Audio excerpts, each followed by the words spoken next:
Welcome to the Snowbird Investor Way, where we explore what it takes to create your dream cross-border lifestyle, living and investing amongst the sun, sand, and palm trees of Florida, even if you're not a U.S. citizen or permanent resident. I'm your host, Coach Roel. And I have a very special guest with me here today. His name is Pip Stehlik. He's a man of many hats over the years. But near and dear to my heart, if I want to get a little bit mushy, he was my first major mentor in the real estate investing space almost a decade ago now. I think it's just over a decade now, 2011, because I retired in 2012. At any rate, Pip has trained well over 40,000 entrepreneurs over 18 countries. I have quoted him in the first chapter of my book, Undiscovered Riches, How to Find Your Hidden Wealth, shameless plug, available on Amazon. And welcome, Pip. I'm so excited that you're here with us. Well, it's pretty cool to be kind of coming back around. It's definitely a circle of life here, meeting you up in Canada, and now you're in sunny Florida, and not the same weather. I'm even thinking I might have met you when it was kind of cold out in Canada, if I'm not mistaken. It seems like it was cold in Canada a lot. So there you go. I don't know. It's cold in Canada a lot, which is why now I'm down here in sunny Orlando, Florida, for sure. So you're a Nebraska native. Eventually, yeah, originally from Nebraska, born and raised. I lived there 40 years of my life, so I know what cold weather is all about. Last 15 years, I've been in the Kansas City area, Kansas City, Missouri, for the people that don't know if it's Missouri or Kansas. So on the Missouri side. And so I've been here the last 15 years of my life, but a lot of my time seems to be spent traveling around the United States and other countries. I've done a bunch of stuff, seen a bunch of people over the years. And I guess we'll talk about Canada. I think I've seen more Canadian cities than most Canadians, is what I've been told. Mm-hmm. Now, I want to go like straight into kind of I don't know, a deep topic, but you're for the people who don't know you yet. I mean, most people who watch or listen or watch this will be watching this. Chances are a lot of them may already know you because there are a lot of my personal networks. But you're that guy who's in a ballroom that teaches for 3 days over like a Thursday, Friday, Saturday, or Friday, Saturday, Sunday, and where negative naysayers might say, well, yeah, they're just trying to sell you something, and it's this get rich quick, that kind of stuff, and which probably a lot of students who've stepped into your ballrooms over the years may have had an inkling of that when they first walked in. But then, like with myself and Sonia, for example, we quickly did a total about face once you started talking from the front of the room.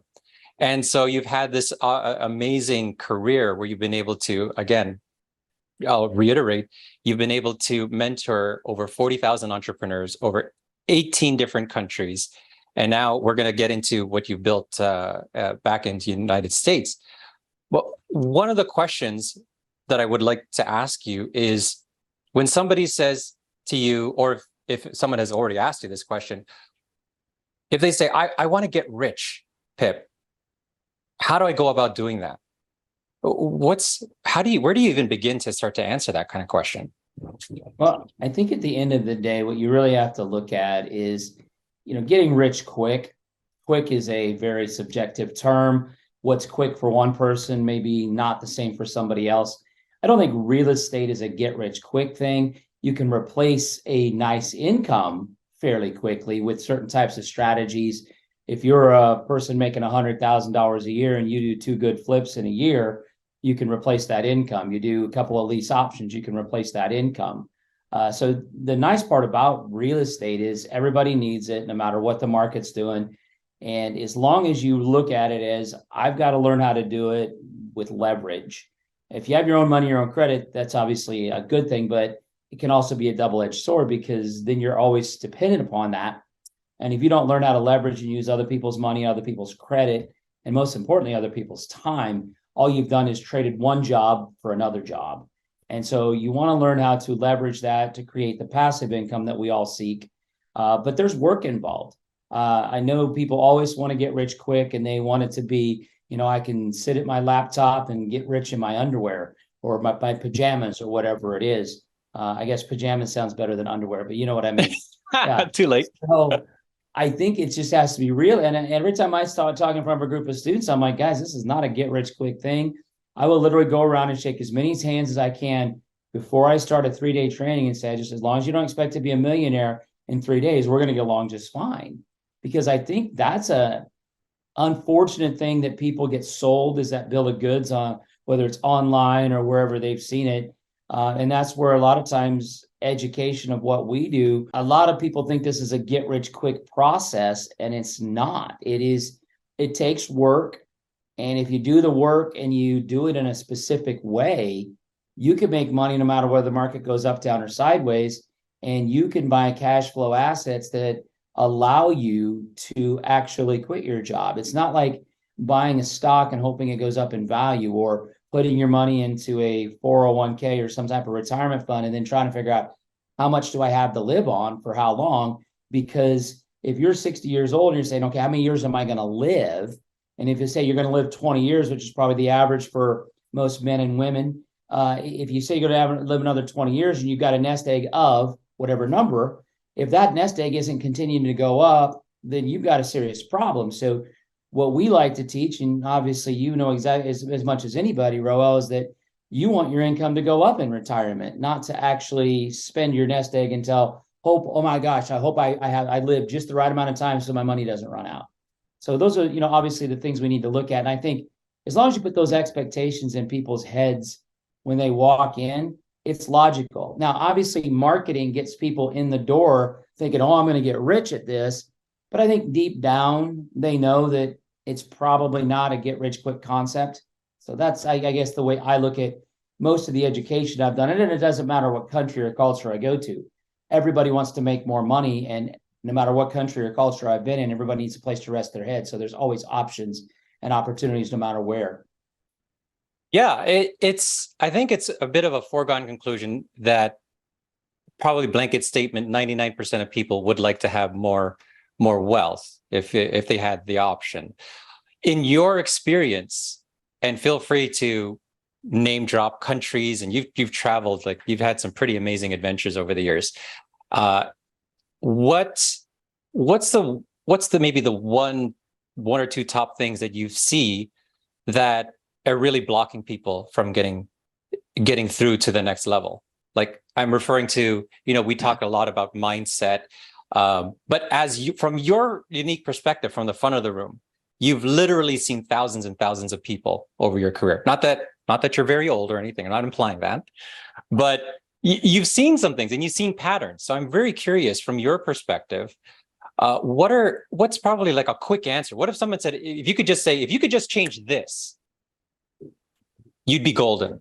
Is there such a thing, or what would you say? I don't know if it's a quick fix. The problem with mindset, you can do your best to try to shift your mindset. And I think many people do. But the problem is, and it's so many outside forces, obviously media, internet, but I think even more so than that, it's the people that we surround ourselves with, your friends, but your family and utmost is probably the one that has the biggest effect on you. And if you could change that and just realize that you're going to be able, I guess, the magic power I wish people had, or the superhuman power that people should have, would be the ability to block out negativity from all these other sources. Because as soon as you can, get them, and sometimes negativity is not a bad thing. If your spouse is sick, that's a negative thing, but you need to get them taken care of before you can worry about other stuff. If your kid is sick, you need to get them taken care of before you can worry about property or money or any of those issues. And so one of the things I tell a lot of students is most people don't have a time problem. They're always worried about, I don't have enough time. I think most of that comes down to is a priority problem. Because if your family member is sick, if you have an emergency, you figure out how to get that taken care of, no matter how much time you have. You just put off what other stuff that you're doing to take care of that emergency. We've all had to take sick kids to the hospital. We've all had, situations in life. So what do? You don't have any more time in that day. You just put something else off, whether it's going to work, whether it's working on a property, whatever it is. So I think a lot of it is these outside forces. If we had the superpower to be able to block out the negativity that's not emergency related, obviously those things you got to take care of. But if I just got negative Nelly sitting in this ear, and I've got another person in this ear that's telling me negative stuff, I just need to be able to block them out, because every time I get, conversations or emails or correspondence from students, their negative stuff that drives them down is usually somebody close to them, family member, or my dad said I could never, this won't work, and I guess that'd be the superpower. And then the one action that you can do is you can find somebody who's doing exactly what you want to do. If you want to become a pilot, you find somebody who's a pilot to teach you how to be a pilot. You want to learn how to play the piano, you find somebody who knows how to play the piano. If you want to learn how to do real estate, you find somebody who's doing exactly what you want to do, not your mom or your dad. I mean, I make the joke when I teach, I'm like, the reason most people aren't wealthy is because of your mama and your daddy, because our mamas and our daddies didn't buy a bunch of properties in a short period of time. How on earth are they going to be able to teach us how to do it? So you got to find somebody who's doing exactly what you want to do, and you just follow their path. And then you got to determine, okay, what's the cost from a time standpoint? The training aspect is, is there a fee to get trained by this person? And how quickly can they get me to my next step? Those are the questions you have to ask yourself. And I think really what it comes down to, what I teach and preach, is support. You got to have somebody there to hold your hand, because every day you want to maybe go forward and you've got 30 people trying to tell you go in a different direction, whether it be your boss, your family members, or other things going on in life. So I think that's the key, is finding somebody who's doing exactly what you want to do and follow the fact that they've done it, and you just follow their path. Mm-hmm. Is it that easy, depending on if you have a little bit of money, some money, or, no money, some money, or a lot of money? From what you've seen with students over the years, mindset is always commonality to them. But do you see that as being the same answer for each of them, or is it different? I think it's the same answer for all three groups. The one thing I've noticed is, the people that have money, they seem to want to protect it. And I get it. You work hard to get that money. And the people that have no money, their fear is a lot less because they got nothing to lose. But what I've noticed about people that have money is they might be able to move faster because they can just make a quick purchase because they've got money or credit. But their long-term ability to do something goes down because they have not used any creative financing to get property 1 or 2. But now when they go to property 3, they don't have the financing or the capital to do so, and they haven't done anything creative to do properties 1 and 2. But if you look at the reverse of that, somebody who doesn't have any money and they creatively finance properties 1 and 2, well, property 3 ain't going to be any different, because it's just it's wash, rinse, repeat. The numbers change, the address changes. But the people that have money sometimes want to fall back on it, and they may be able to buy something real quickly, but they haven't really changed their mindset as much as that person who doesn't have a lot. Mm-hmm. Do you find that sometimes that's a bit of a crutch if they have some money? Because, like you said, if they have money, they could easily just plunk down a down payment and buy a property and be very quick and satisfy that itch to say, I'm a real estate investor.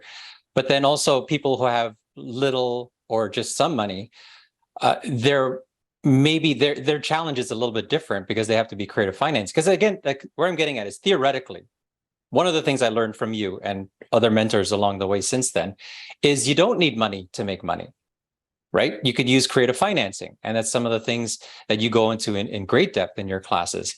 But sometimes people don't believe it. And then they say, well, I still need money. It's like, yeah, sure, theoretically. Have you ever come across that? And if so, how do you address that? Well, I mean, it almost kind of all ties back to what I just, said about mindset, or those negative impact of people that say, oh, you need money to do this. Or you sit down with a traditional banker and the banker says, well, you don't have this, you don't have that, so we can't get you a loan. You sit down with a traditional realtor or mortgage broker and you can't do this, this, or this. Well, that's why you've got to surround yourself with people who have done it in a creative manner so that you can do it. And it's definitely, it comes back down to the 7 inches between your ears. And if that 7 inches between your ears is all messed up, then I don't care how much money you got. You might get your one property if you got some money and credit, but you're eventually going to hit that brick wall, which is the financing wall. And so what we always want to do is learn new ways to do this. I mean, I just was literally on a call yesterday with a student, and he's telling me about a new SBA program where, I mean, and this is a government program where it's a 90-10 loan. So they'll give you 90% of your cost and your purchase price. And the other 10%, they don't care where it comes from. So you can get a joint venture person to do that. Now, does that mean we don't have to go jump through a lot of red tape to get that SBA loan? Probably. But it's still, at the end of the day, even the government's showing you that, hey, we got some 100% financing programs out there if you're willing to do what you need to do. And so you tell that to the average person out there, and they're going to tell you you're nuts. I mean, I stand in front of groups of people all the time, and the toughest people, and you see me do the water example where you're pouring water in the glass. If your glass is already full with a bunch of old information or traditional information, you've either got to empty the glass or get a bigger vessel. And the thing is, we got to look at that as a positive. So this goes back down to the mindset. So a lot of times I'll talk about the process of wholesale assignments. And you ask any realtor, and I'm not knocking realtors, I use them every week, every month in my business. I've got some amazing realtors. I've had tons of realtors that I've taught over the years. But a realtor is taught a specific, it's like a surgeon that learns how to operate on a knee, like an orthopedic surgeon. That same surgeon is not going to operate on our hearts or our heads because they're going to kill us, because they don't understand that process. But I go back to let's talk about wholesale assignments. And I teach this every time I teach a class now, is I'll ask all the realtors in the room, what did they teach you about wholesaling when you got your real estate license? They're like either zero or very little. And what we do is we try to go find people that will affirm the thoughts that we want. If we want to think, oh my gosh, Pip Stehlik or Roel doesn't know anything about wholesaling, I'm going to go ask some realtors what they think about wholesaling. And most of them are going to say, well, you can't do it. It shouldn't be done, yada, yada, yada. And I get that. So if I'm wanting to confirm or affirm my opinion that Pip doesn't know anything about real estate or Roel doesn't know anything about real estate, I'm going to go find somebody that's going to affirm that thought for me. When you go and talk to that realtor and they say, oh, real estate isn't good in Florida or whatever state, or probably wholesale assignments aren't good in your state, you should be excited when you hear that. You should be smiling really big, because if that one realtor is a microcosm of what all the other realtors think about wholesaling in a specific area, what are they doing? They are eliminating your competition, and they're so nice of them to do that for you, because what they've just done is they've said to every other person that's talked about wholesaling, oh, you can't do that. And if you don't have somebody or in your own mind that you can do it, showing you how to do it, as soon as a realtor or somebody like that tells you you can't do it, you're going to be like, okay, I'm done. I'm not going to do it. Plus, the realtors aren't doing it. So if the realtors aren't doing it and they're telling the other investors not to, we should send them a thank you card or a fruit basket and say, thank you for not helping the competition, because now I don't have that competition because you eliminated it for me. So that's just a mindset thing when you really come back to it. And I'm sure we're off the question that you really asked, but the key is, well, we're going to just talk some stuff about real estate. It's about understanding how that works. But that's really what it has to come down to, is how are we looking at it? And we should be looking at it differently than everybody else, because if we're doing the same thing that everybody else is doing, we're going to expect the same result. You got to do something different. The input's got to be different to get a different result, no matter what it is. So I love it when somebody says you can't do it. What that means is they're not a competitor of mine, and that's awesome. If every realtor knew how to do wholesale and was doing it on a regular basis, that wouldn't be a strategy that we could even teach or do as an investor. If every realtor understood lease option or rent to own, that would mean I wouldn't have an opportunity. And so I think it's really cool to have some variations of strategies that not everybody does. Because when I got trained, because I got trained just like you did, but mine was, 2002. I just had to think about how long ago. Yeah, you said I was old. I appreciate that, Rob. I was 20. It was 2002. I got trained, so 21 years ago, as this is being recorded. And when I got trained, I thought there were two ways to do property. One was to do renovations, and the other was to do rental property. And I got to admit, I didn't have a desire to do either one of those. And when I sat in and got trained in a very specific way, I'm like, oh, you don't have to do rentals, you don't have to do rehabs, and you can still make money in property. Hey, I'm interested now, because I wasn't interested in those two strategies. So that's all well and good. to like, obviously, like, I mean, being a little facetious, because I know you have a lot of knowledge to impart, and it's been imparted on me and Sonia over the years. What's your opinion on and I hate to say, the only term that comes to mind is like this TikTok culture of very tiny snippets. It's very much about entertainment. You got my eyeballs for 6 seconds, or sometimes even less. But this stuff that you're talking about. It can't be, I believe, it can't be learned in 3 to 6 second videos. How do you deal with that with your business, or just even philosophy wise? Is it about people just got to hunker down and be focused, or do they got to watch a lot more 6 second videos? What's your take on that? Yeah, they've got to watch 300,000 6-second videos. Exactly. Yeah. I think all we can do with the TikTok generation and anybody, and it doesn't, I mean, I look at myself at my age, and my attention span is less than it was, 20 or 30 years ago. How can we expect a 25-year-old person to have the same attention span? You really can't.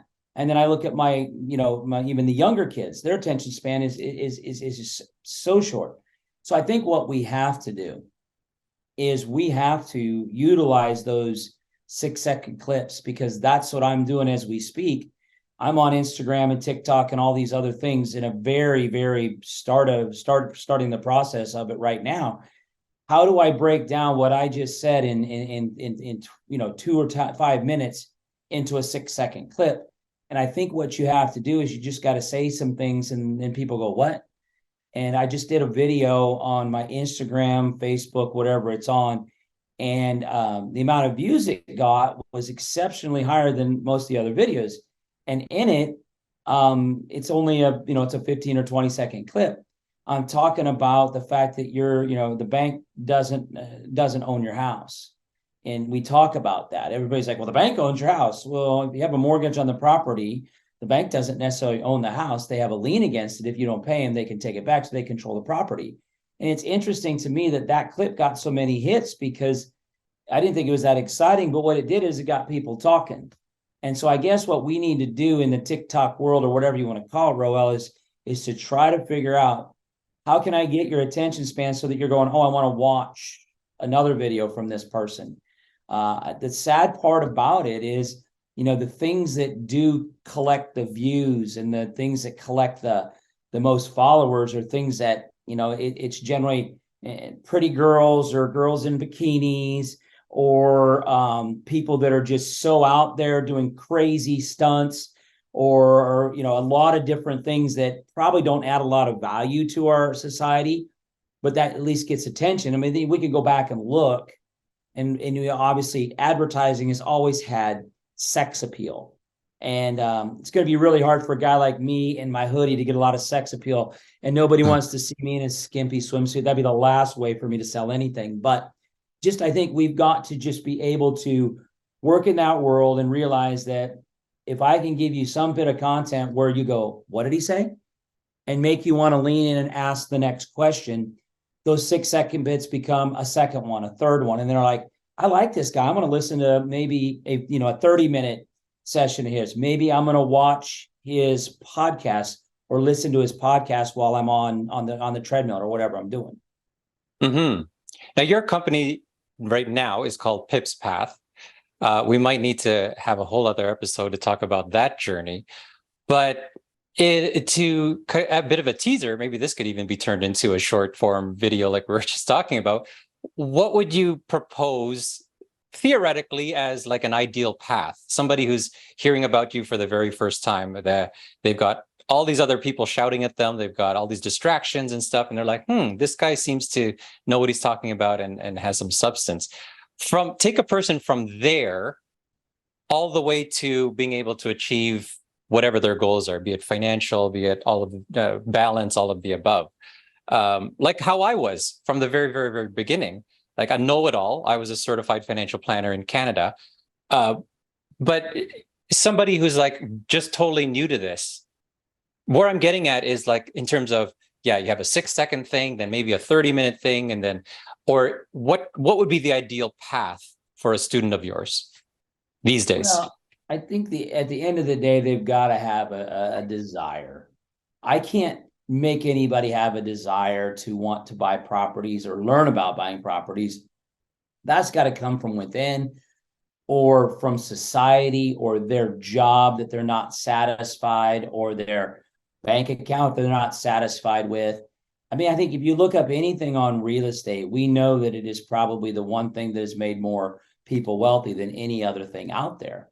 And to me, it's logical from a politics standpoint, from a supply and demand standpoint. We always need it, no matter who the president is, no matter the market's going up, down, or sideways. We all need a place to rest our head. And if I can just get that one mentality out there to people, maybe that's the first point that people need to understand. But I can't make you want to go buy property. I mean, I'm not going to be the guy that puts a video out there of me getting on my jet so you can go, oh, this guy must have a lot of money because he's getting on a jet, his private jet, and then tell you, come sign up for my real estate class. I wouldn't be able to sleep if that was the way I promoted myself. I know a lot of people love that mentality. So I guess for me, the real estate journey should be, you have a desire. What do you want to do at that point? Do you want to are you curious or are you serious? If you're curious, go to our website, play around on that a little bit, see some of the testimonials. If that makes you then serious, then you're going to contact us and say, hey, how do I get more information on this? So I think that's really the key, is how do you take somebody from being curious to serious? And if you can do that, then people are going to follow you no matter what you're trying to teach or sell to somebody. The one thing I'd really, and you hear me say this on a regular basis, we're all in sales.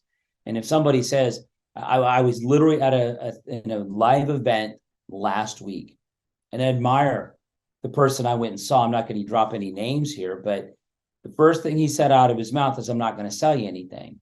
That was literally within the first 2 sentences. Well, then guess what the last sentence was, at the end of the presentation? Well, I've got this for you to buy. Well, wait a minute. There's a disconnect there. I mean, I stand up in front of people on a 3-day training and said, I'm going to sell you something. And there's no BS about it, because at the end of the day, we're on a medium right here where we're trying to sell our thoughts or ideas. If you're a parent, you're trying to sell your thoughts or ideas to your kids. Heck, if we have a spouse, we have to sell something just to get into that relationship, let alone having to, do anything else. So we're constantly selling ourselves. And it's okay to sell stuff, because if we don't buy and sell, if we subscribe to the theory of hoarding, our economy is going to collapse. And so I'm all about being, having a good financial foundation of capital. But at the end of the day, if we all bought used cars, the entire economy for cars would collapse. It would. Right. If we all went to the thrift store to buy clothes, to the Goodwill or wherever to get our clothing economy would collapse.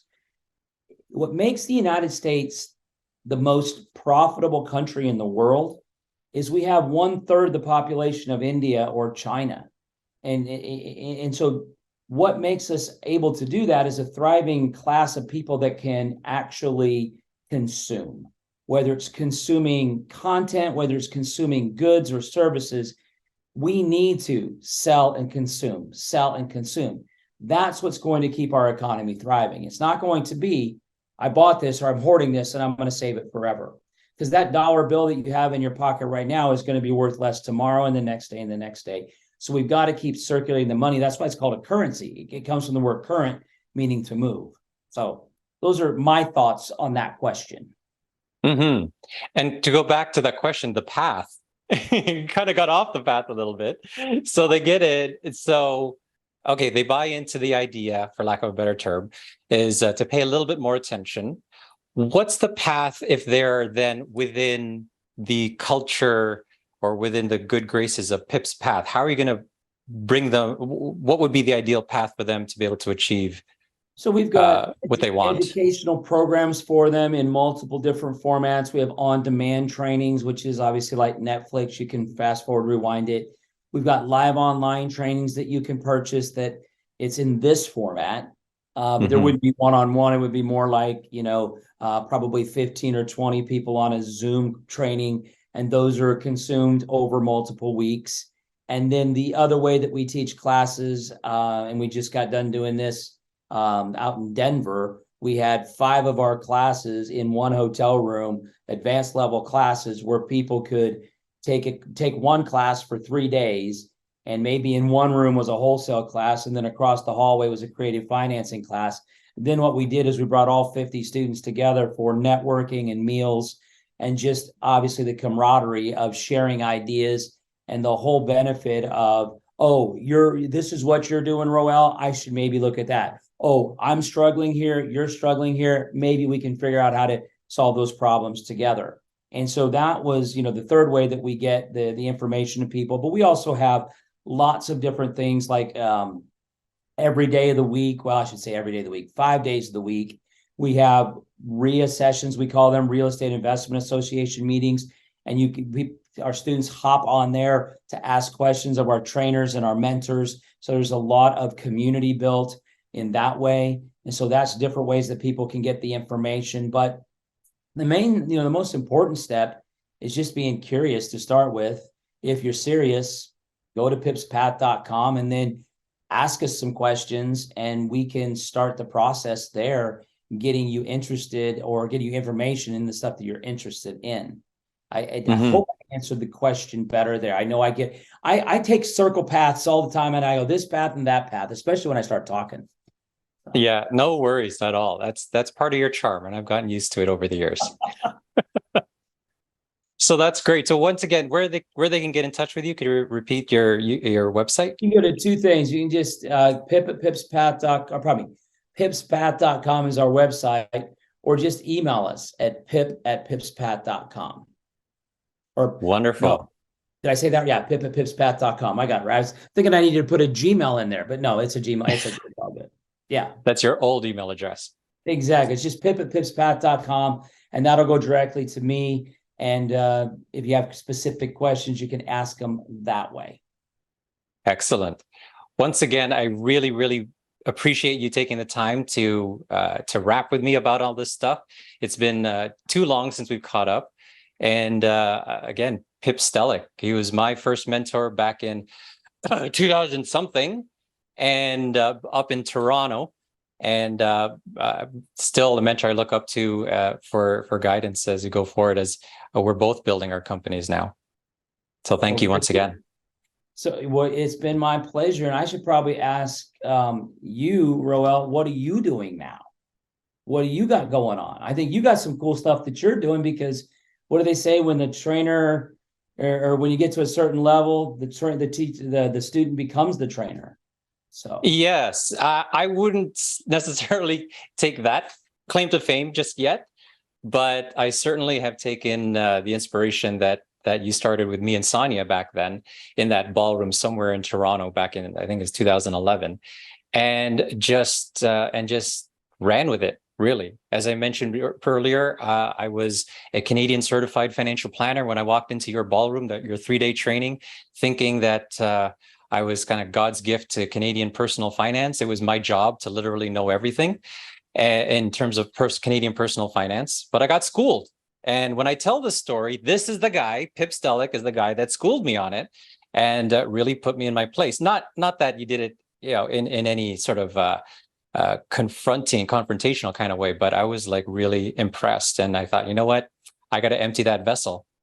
And then in order to be able to soak up what this American is teaching this Canadian about money, essentially. And since then, I was able to retire. I like to say, quote unquote, retire from financial services. And I quit financial services less than 2 years after that, became a full-time real estate investor, which was fun. And then ended up joining the team that like you said, that sold me the education and helped at the back of the room for a little bit, but then eventually was asked to come to the front of the room, like you were, like you're doing, and sharing my story. So that was really cool. But then that started to honestly feel like a little bit of a little bit of a job, because it was just, I would fly out on a Wednesday, come back on a Sunday night, and my weekends were Monday, Tuesday. And after hearing myself so many times preaching similar things, like, yes, you can have, you just have to redefine what retirement means for you. If you love what you do, never work another day on your life. Or if you're tired of climbing the corporate ladder, you get to the top and only to realize that the ladder was leaning against the wrong building. Where do you go from then? Which is what I felt. Then eventually I looked at myself and said, hey, when I quote unquote retire for real, that's, where would that be? What would it look like? And I always thought, Philippines. I think you might remember one of my big whys was to be able to spend a lot of time in the Philippines and create my own version of a snowbird lifestyle. Well, Philippines is 21 hours in the air, not even talking about connecting flights or layovers or whatever. And so that's not really practical, especially when you have young children. My kids are now 9, 7, and 2. We have a third one. I don't know if you knew about that. But yeah, it was about 6, 7 years ago. That's from the time of this recording. I thought, well, let's fast forward. And your voice was in my head every so often saying, well, what's your why? And I asked myself that every so often. And he said, you know what? When that day actually comes, when we just want to be able to kick back and relax, we see ourselves here with like a palm tree over my shoulder, sun, sand, and palm trees, and being able to choose the kind of projects that we want to work on. And that's what I love about real estate. And I don't know if I've ever directly thanked you for it, Pip, is introducing us to that. The fact that real estate is a project by project basis. You could pick one up and work on it and really, really focused on it 12, 14 hours a day if necessary, renovations, stress, this and that. But once it's set up and running, it's maybe a few hours a month, and it can continue to generate an income for you. And I really like that about the aspect of real estate. And so that's what we're living now down here in Orlando, is being able to say, well, let's pick up 1 or 2 properties a year. We've got a kitchen remodeling business, and let's take it easy. Let's watch our kids grow and play with them and all that sort of thing. And if a project comes up that seems interesting, like an off-market deal, maybe we'll take it up, maybe we won't. And so that's what we've been living for like the first, say, 4 years or so that we've been down here in Orlando. Very cool. Well, it looks like you're taking the stuff that you learn and you're applying it in your own life. That's awesome. So I believe, I'm trying to remember, I think I met you at the Congress Center of all places. Yes. Yeah. I can't believe I just remember that. And it was probably cold, and now you're down there with the palm tree behind you. Why I'm trying to figure out why I don't have a palm tree behind me. I don't even know. It's called shiplap, I believe this is what this is called, which to me makes it kind of a joke, because shiplap looks to me a lot like sideways paneling. They just charge a lot more for it. You go to a house nowadays, and if it's an old house, 80s house, it's got paneling in it. You're like, I got to rip that out so that I can put the paneling sideways and call it shiplap. And thank Joanna and Chip Gaines for making this a popular thing and charging a boatload of money for it. So there you go. It's amazing. I was just thinking the same thing. It looks like kind of my friend's rec rooms back in the 80s. Yeah, just turned 90 degrees. It's sideways paneling, so you can charge more for it. It's cooler than the vertical stuff that you and I remember as kids. So there you go. That's right. Yeah, that's right. And it's funny because over the years, since we've been down here, kind of like how you happened across Pip's path, which I think we're really going to need to get you back on to talk about the whole, how that happened. But having, the social media generation or culture that we're in right now, people would see postings of me with the kids at the beach and enjoying the sunshine and stuff. And over the first 4 years that we were here, people were asking, like, how did you do it? We'd love to do the same thing. You're so lucky. And, in my mind, I'm like, luck has nothing to do with it. This was blood, sweat, and tears, right? Like trying to figure out all of the different things. Like, how do you find a property? How do you finance it? It's literally a foreign country. Canada, we're used to certain laws and procedures. But then the US, it's literally a foreign country. And so the steps are a little bit different, and in some cases a lot different. And so something actually I want to confide with you, Pip, is what's been challenging is with so many people who've asked me in like the first few years that we were down here, I've always taken up your torch and say, help out people where you can and support and stuff. But what was really frustrating was, I would say 100% of the ones that I gave free advice to, let's hop on a call, or let's do coffee, or let's catch up or something. And I tell them as much as I possibly can. Literally none of them did anything with it. And it was very frustrating for me, which is why I ended up starting up the Snowbird Investor Program. What's your take on those who pay attention, those who pay more attention? How do you deal with that? Because you want to help, but then you're also running a business, and you also want to make sure that they have skin in the game. I've always wanted to ask you that. So, I mean, and I'm a big fan of email support and helping people through these processes. And what I've noticed over the years, the people that invest the least are the ones that do the least. It's a simple concept. The more skin you have in the game, the more you're going to do what you need to do, because it's like anything, you've got more invested, so you're going to be more attuned to what's going on. Here's the interesting thing about that, and I don't get off on a whole different tangent. Every time that I'm teaching in front of a group of people, I will have somebody come up who's a bit of and I don't know how to say it, just down on their luck. Let's go with that. Life has given them all kinds of issues. And so what do I do? I say, here's my email. If you ever have any questions, let me know. And I could look it up right here as we speak. So this is real time. How I can't get any better than that, Roel. Because I say every answer that I send to people, I say it because I always want to have a paper trail. And that's probably a good thing for anybody in this business.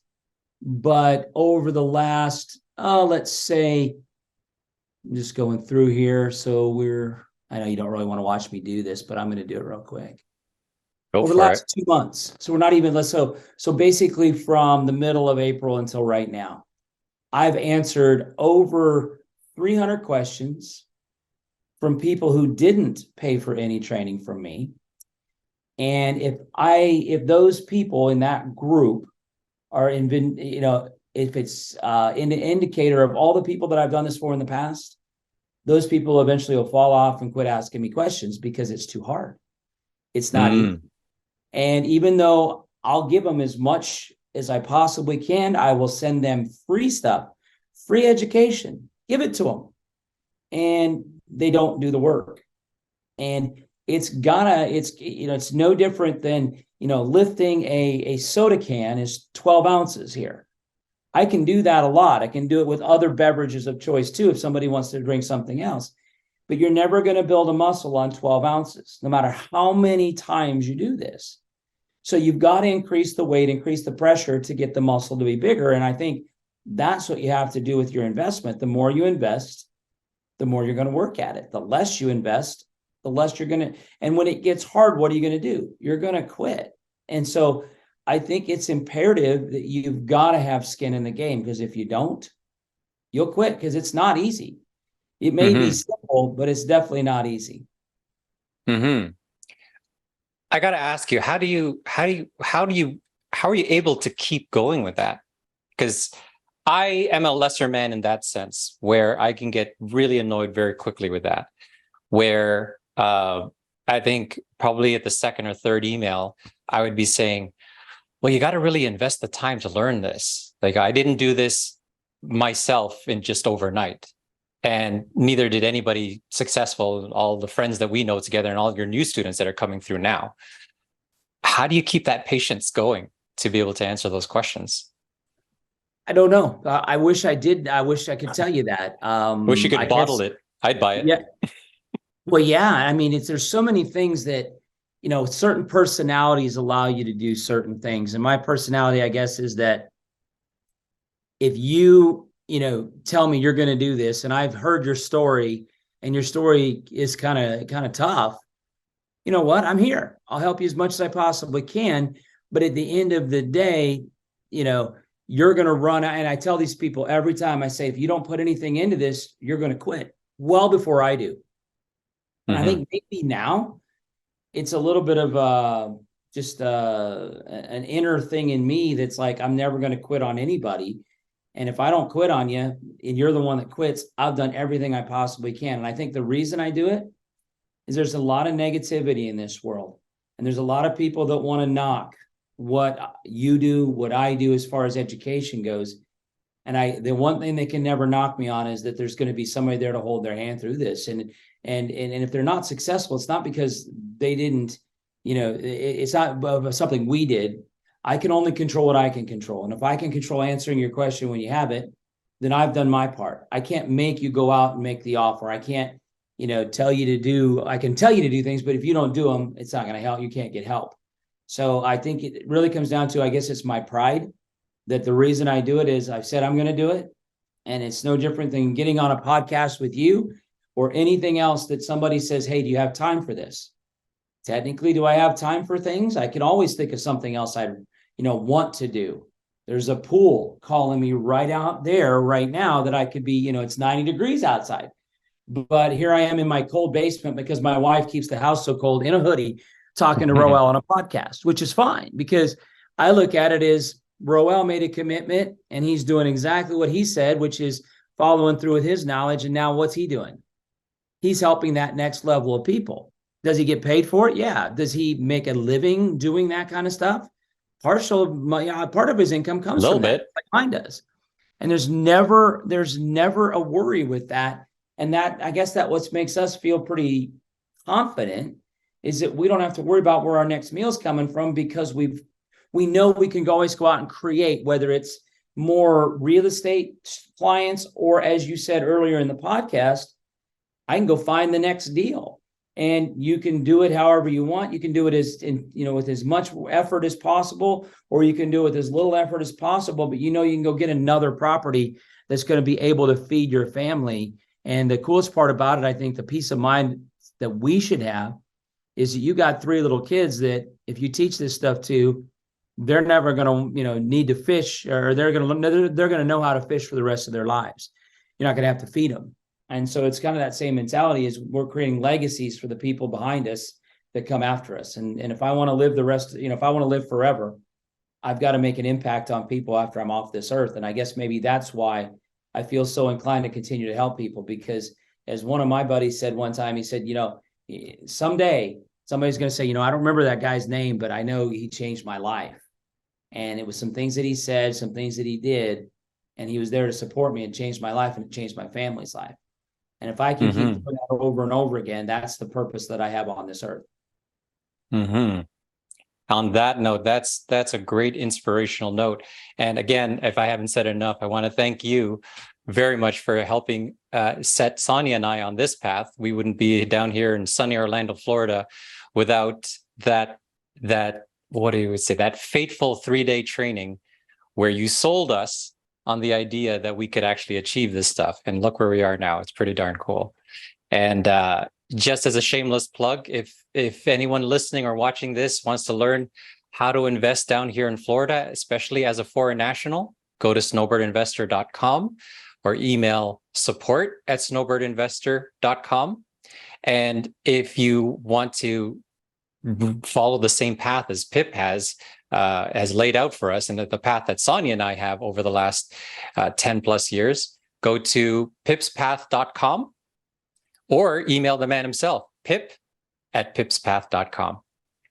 And with that, thank you very much once again, Pip. Any final words of wisdom before we sign off?